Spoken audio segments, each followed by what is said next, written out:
السلام علیکم۔ میں ہوں محمد اقبال فرحات۔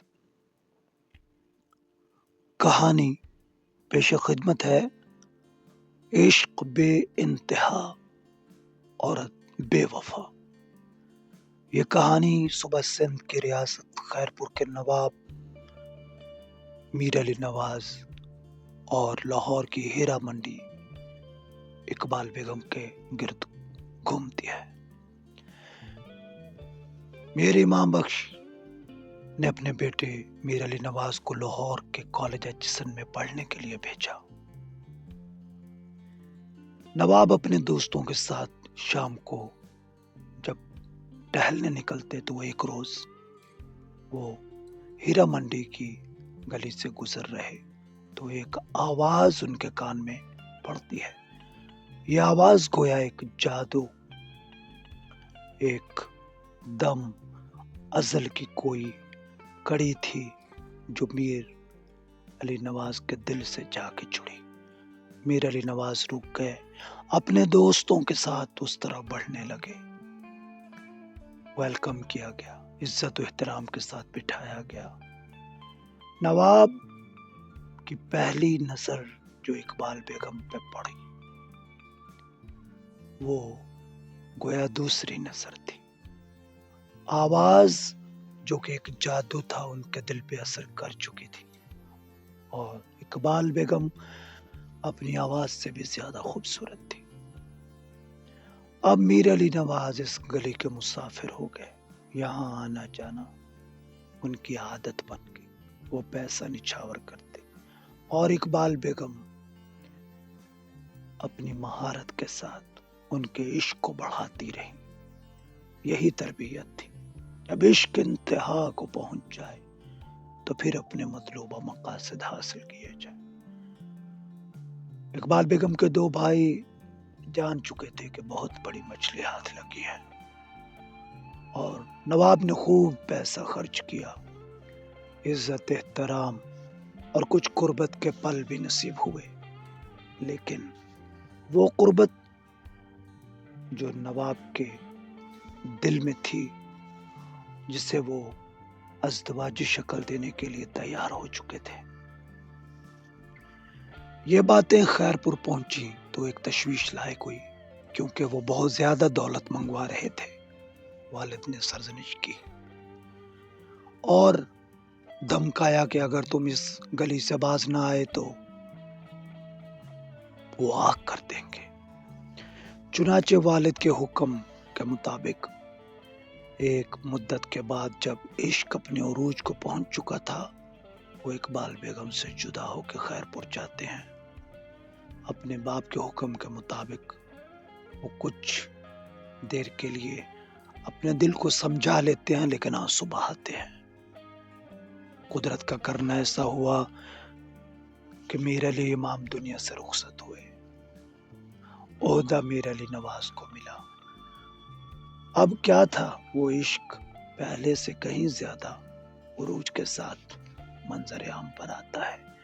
میر علی نواز لاہور آنا جانا شروع کرتے ہیں، پھر سے محفلیں جمتی ہیں، پہلے سے زیادہ جمتی ہیں، کیونکہ اب خرچ کرنے کے لیے کوئی رکاوٹ نہ تھی، کوئی روک ٹوک نہ تھی۔ آخرکار وہ اپنے مقصد تک پہنچتے ہیں، لیکن اس دوران اقبال بیگم اپنے بھائیوں کے نصیحت کے مطابق روٹتی، مان جاتی۔ اس طرح وہ پیسہ خرچ کرتے رہے، وہ پیسہ بناتے رہے۔ آخرکار میر علی نواز اقبال بیگم کو شادی کے لیے راضی کرنے میں کامیاب ہو جاتے ہیں، اور اقبال بیگم اپنی شرائط کے ساتھ اس پیشکش کو قبول کرتی ہیں۔ میر علی نواز ریاست خیرپور میں ان کے لیے خوبصورت محل تیار کرتے ہیں، الگ شادی کا اہتمام ہوتا ہے۔ یہ تاریخ کی بڑی شادیوں میں سے ایک تھی، جس کی مثال پہلے نہ بعد میں ملتی ہے۔ دنیا جہان کے فنکار بلائے گئے تھے، ریاست کا خزانہ خالی کر دیا گیا تھا۔ اقبال بیگم کے لیے محل جو تیار کیا، دنیا جہان کے مصوروں نے، فنکاروں نے اس محل کو تیار کیا۔ یہ شادی اختتام پذیر ہوئی تو میر علی نواز نے اقبال بیگم کے لیے ایک پورا خطہ پھولوں کے لیے وقف کر دیا۔ وہاں سے پھول آتے، صبح ان کے جاگنے سے پہلے صحن پھولوں سے بھر دیا جاتا، اور وہ کبھی کبھار اقبال بیگم کو پھولوں میں تولتے بھی۔ لیکن وہ جس گلی کی تھی یا جس فطرت کی تھی، ان کا وہ روٹھنا، وہ مان جانا، وہ برابر چلتا رہا۔ میر علی نواز کے ذہن میں تھا کہ چلو ایک حد کے بعد یہ دولت کی ہوس ختم ہو جائے گی، اور میری بیگم بننے کے بعد سب کچھ تو اولاد کا ہوگا، بیگم کا ہوگا، ہمارا ہوگا۔ لیکن وہ یہ غلط سمجھے تھے۔ اقبال بیگم کے بھائی اور اقبال بیگم اپنی حرکتوں سے باز نہ آئے اور اسی طرح نواب کو تنگ کرنے لگے۔ نواب کا نہ جانے کب دل اٹھ گیا اور وہ محل میں آنا جانا کم کرنے لگے، اور بالآخر وہ اس دکھ میں کہ جس کے لیے میں نے ساری دنیا، خاندان اور انگریز سرکار سب کو مطمئن کیا، اور مخالفت کے باوجود یہ عشق کیا، اس کے بدلے میں کیا مل رہا ہے۔ نواب کا دل اٹھ گیا۔ نواب ساز بھی بجاتے تھے۔ نواب صحرا کی طرف چلے گئے اور ایک دکھ میں رہنے لگے۔ پیار سے وہ بالی کہتے تھے اقبال بیگم کو، اور آخر میں جب وہ صحرا میں بیمار ہوتے ہیں تو وصیت کرتے ہیں کہ اگر بالی آئے تو میرا چہرہ بھی اسے مت دیکھنے دینا۔ اقبال بیگم کو تشویش لاحق ہوئی، ان کی بیماری کی خبر ہوئی۔ وہ ملنا چاہتی تھی لیکن نواب نہیں ملتا تھا۔ اقبال بیگم کو کچھ احساس ہونے لگا، لیکن نواب اپنی بات کا پکا تھا۔ نواب دنیا چھوڑ گیا۔